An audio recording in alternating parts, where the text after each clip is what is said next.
सबसे अच्छा पेड़। ये पाठ 14 है कक्षा 3 के लिए। तो इस पाठ को पहले हम पढ़ेंगे और फिर इसमें दिए गए अभ्यास के प्रश्नों को करेंगे। 3 भाई थे। एक दिन सुबह के समय तीनों नए घर की तलाश में निकल पड़े। गरम गरम धूप में वे सड़क पर चलते चले गए। थोड़ी देर में आम का एक बड़ा पेड़ आया। उसके नीचे ठंडी छां थी। तीनों भाई उसके नीचे आराम करने लगे। पेड़ के पके आम तोड़ तोड़कर वे मीठा मीठा रस चूसने लगे। बड़े भाई ने कहा, भाई मुझे तो यही जगह पसंद है। आम के पेड़ से बढ़कर क्या हो सकता है।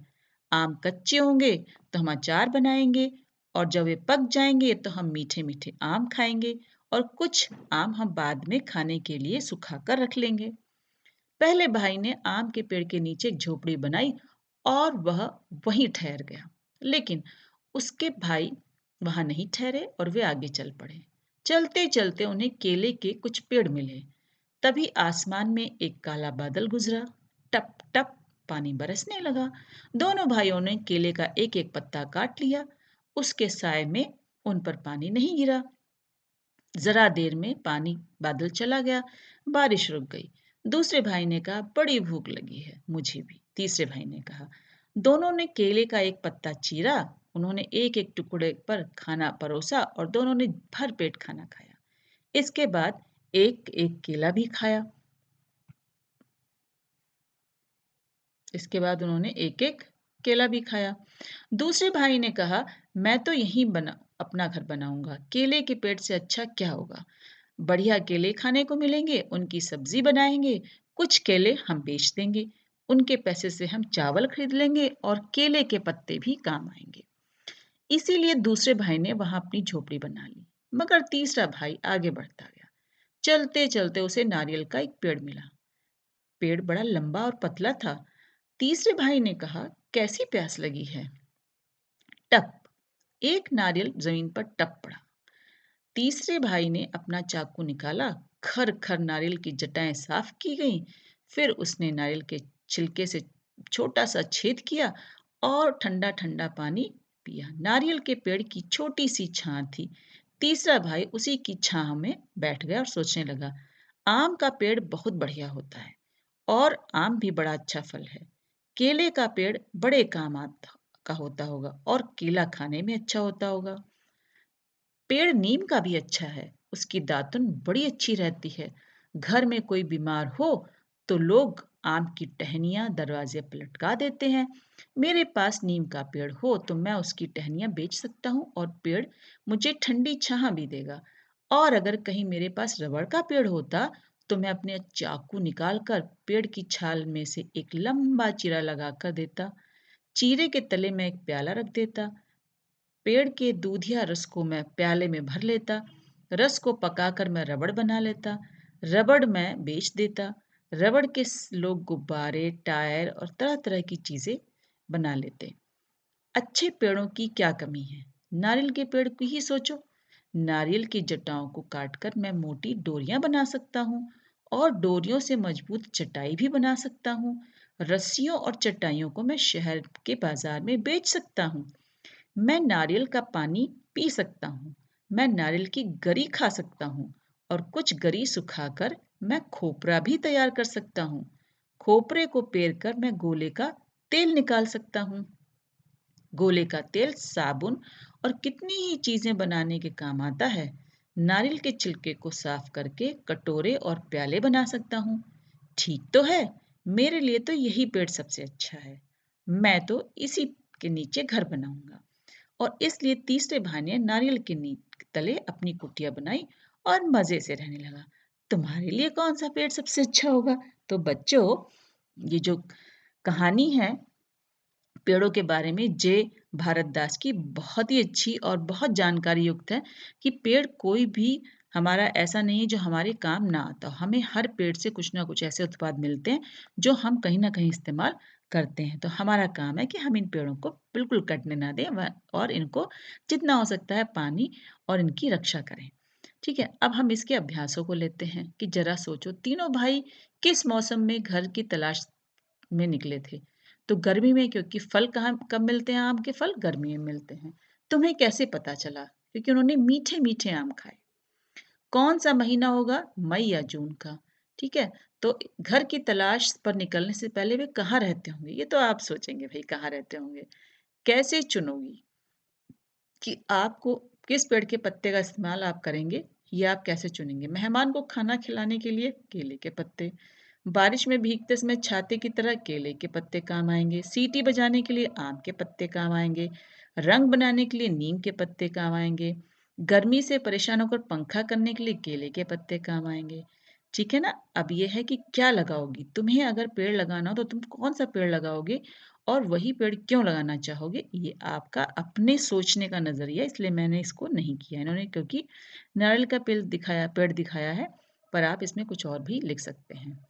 पहचानो और मिलाओ, इसमें आपको कुछ पत्ते दिए गए हैं, उनके साथ आपको इन के उससे मिलाना है। जैसे लंबी पतली पत्ती जो आगे से नुकीली हो तो वो है आम की पत्ती, नीचे से गोल आगे जाकर नुकीली होती हो, पीपल की पत्ती, फिर जिसके किनारे लहरदार हो, केले की पत्ती, गोल पत्ती, कमल की पत्ती। ठीक है, इस प्रकार हमने इसको पूरा किया। अब हम आगे चलते हैं। कैसे पड़े नाम, कि कैसे पड़े नाम मतलब दांतों को मंजन से मांजते हैं, इसलिए मंजन को मंजन कहते हैं। अब सोचो दातुल कैसे पड़ा, दांत को साफ करते हैं, छलनी किसे से छिलका छीलते हैं, मथनी से दूध मथते हैं, इसलिए इनके नाम भी उसी प्रकार पड़े हैं। पहचानने के लिए आपको कौन कौन सी चीजें किससे बनी हैं, रबर, मोती, जूट, रबर, बांस, और ये आप अपने आप करेंगे कि आप का को कौन सी जगह पर निशाना लगाना है, कि तुलना करें सबसे घना किसका पेड़ होगा इसमें, नारियल, आम या केला। तो बहुत आसान है, आप आराम से इसको कर लेंगे। कुछ फलों के नाम लिखो, वो हमने यहाँ लिख दिए कि जिसमें गुठली होती है, और बिना गुठली वाले पेड़ों के नाम।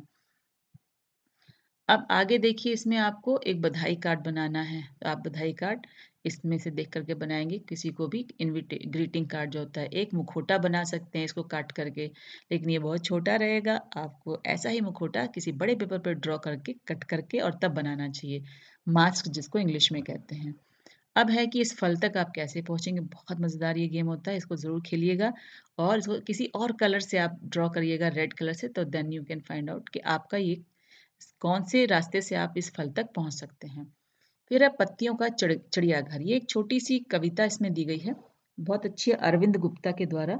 अरविंद गुप्ता जो है वो बच्चों को खिलौने से पढ़ना बहुत अच्छा सिखाते हैं, तो उन्हीं की एक कहानी है। पेड़ों के कपड़े हैं पत्ते, पेड़ उन्हीं को पहने रहते, पेड़ों के बस्ते में होते खेल खिलौने सस्ते सस्ते, पत्तों का भी है संसार, पत्तों के हैं कई प्रकार, हर पत्ते का है आकार, केले, बरगद और अनार। पत्तों को छूकर देखो, उनसे हाथ मिलाओ तुम, हंसी खेल में बातचीत में उनको मित्र बनाओ तुम, अखबारों की तरह तह के भीतर उनको नींद सुलाओ तुम, अगर नींद से जाग उठे तो गुनगुन गीत सुनाओ तुम, इन सूखे पत्तों से खेलो मिलकर इन्हें सजाओ तुम, ये सारे दिलचस्प नमूने कागज पर चिपकाओ तुम, पीपल पेट, पूछ डंडी की, पैर कनेर के, इमली की नाक और हरी घास की लंबी पूछ, कहीं बबूल कहीं पे ढाक, होते हैं बेजान न पत्ते उनकी होती खास जुबान, कोई पत्ता लगता चेहरा, कोई है चींटी की शान, कोई है चोटी की शान, पेड़ों के पत्तों से बच्चों बनता सुंदर चिड़िया घर, सैर करो तुम आज उन्हीं की, जल्दी आओ करो सफर। और आप चाहें तो उन सूखे पत्तों से बहुत सारे पिक्चर्स बना सकते हैं, जो कि आपको बनानी सिखाई भी गई हैं आपकी ईबीएस की बुक में। और ये बहुत सुंदर कविता है, इसको जरूर आप लोग याद करेंगे और इस पर मस्ती में इसका एंजॉयमेंट भी करेंगे। अब नानी के साथ की भी एक कविता है भाई, जो गोपी चंद श्रीनगर ने गाई है। उधम करूं पर रोक न एक, तनिक किसी की टोक न एक, झिलमिल करती बाग की धाम, सुबह सुनहरी चहके शाम, गर्मी के ये सभी छुट्टियां नाना नानी के नाम, मामी मूर्ख बनाए एक, नानी कथा सुनाए एक, दिन भर गपशप और आराम, मम्मी का बस यह काम, गर्मी की ये सभी छुट्टियां नाना नानी जी के नाम, गरम कचौड़ी सुबह को एक, दूध जलेबी पहले एक, थोड़े जामुन ज्यादा आम, काले काले पीले लाम, गर्मी की ये सभी छुट्टियां नाना नानी के नाम। चिढ़ाते रहते मामा, एक फुल स्टॉप न कॉमा, एक मौसी करती प्यार तमाम, इन सबको मैं करूं प्रणाम, गर्मी की ये सभी छुट्टियां नाना जी के नाम। बहुत सुंदर कविता है ये, इसको याद कीजिए और मुझे अपना वीडियो बनाकर ज़रूर भेजिएगा। आपको अगर ये वीडियोस अच्छे लगते हों तो आप लाइक शेयर सब्सक्राइब कीजिएगा, क्योंकि अगली सीरीज़ में आपके लिए इंग्लिश की लेकर के आने वाली हूँ। इंग्लिश और मैथ साइड बाय साइड एक एक करके बनाती रहूँगी।